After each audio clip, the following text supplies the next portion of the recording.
جو یہ London decision ہے، یہ لنڈن میں ڈیسیجنز ہو چکی ہوئی ہیں. لنڈن پلان نہیں تھا، لنڈن ایگریمنٹ تھی. لنڈن ایگریمنٹ یہ تھی کہ جو ڈیٹ میاں نواز شریف جائے گا اس دن الیکشن ہوگا. اب اوپر سے چیف جسٹس کہہ گئے ہیں کہ یہ پتھر پہ لکیر ہے.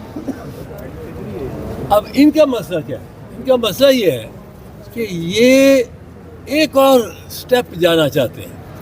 یہ صرف چیف الیکشن کمشنر کو ہٹانا نہیں چاہتے. ہٹائیں گے لا محالہ اس سے کچھ تاخیر ہو جائے گی الیکشن. یہ چاہتے یہ ہیں، ان کی سوچ ہے کہ سپریم کورٹ کے نمبر 3 جج کو نکال کے اس کو انہوں نے متنازع کیا ہوا ہے اپنی طرف سے کہ جی وہ مانیٹرنگ جج تھا، اور اس کو نکال کے باقی جو سینئر ججز ہیں یا سینئر پیونی جج ہیں اس کو چیف الیکشن کمشنر لگا دیں. جج ہوتے ہوئے چیف الیکشن کمشنر وہ بن سکتا ہے، اٹس این ایڈیشنل ڈیوٹی. تو یہ ان کی خواہش ہے اور یہ چاہتے ہیں میاں صاحب کہ چیف الیکشن کمشنر اب سپریم کورٹ کے کوئی جج لگے. یہ ہائی کورٹ کے جج کا وہ کہیں گے جس دن نام آ گیا senior most member of the election commission, اس دن آپ دیکھیں گے یہ کہنا شروع ہو جائیں گے یہ تو ہائی کورٹ کا جج ہے، سپریم کورٹ کا جج رہنا چاہیے، سپریم کورٹ کا جج رہنا چاہیے. ان کا نیکسٹ اسٹیپ اور مقصد یہ ہے کہ طارق مسعود صاحب آئیں.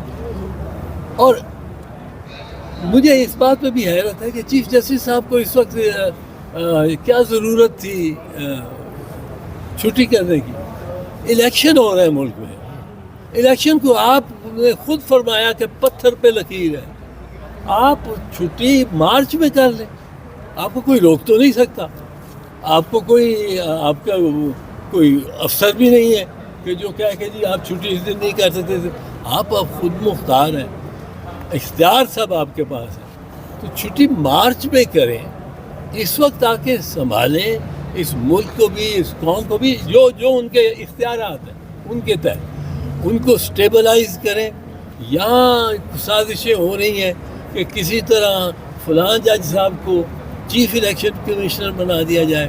یہ صرف پوسٹپون کرانے کی الیکشن کی لیے یہ نہیں پریشر پڑ گیا یکدم چیف الیکشن کمشنر. جتنا پریشر میں نے ڈالا ہے یہ ہوتا تھا.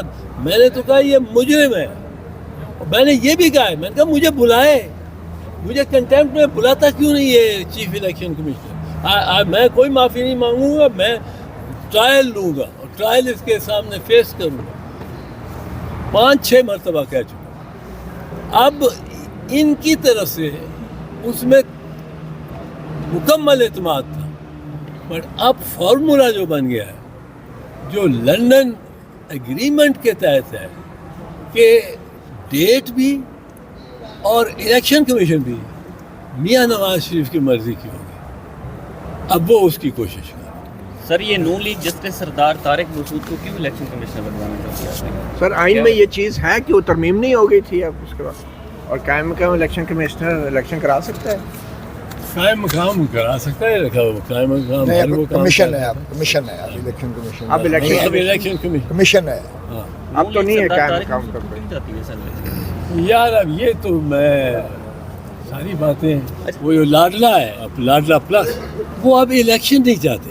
اب ان کو الیکشن چاہے ان کا حریف جیل میں پڑا ہو رہے، وہ الیکشن میاں صاحب اب الیکشن نہیں چاہتے. اب وہ ہاتھ پاؤں مار رہے ہیں کہ کسی طرح پوسٹپون کیا جائے.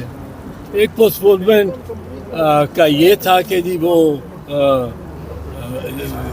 حلقہ بندیاں ہوتی رہیں، وہ سپریم کورٹ نے اڑا دیا. اب ان کا تھا یہ کیا انہوں نے، یہ جو 3-4 بار ایسوسیشن سے آئے تقریباً ایک ہی مضمون ہو.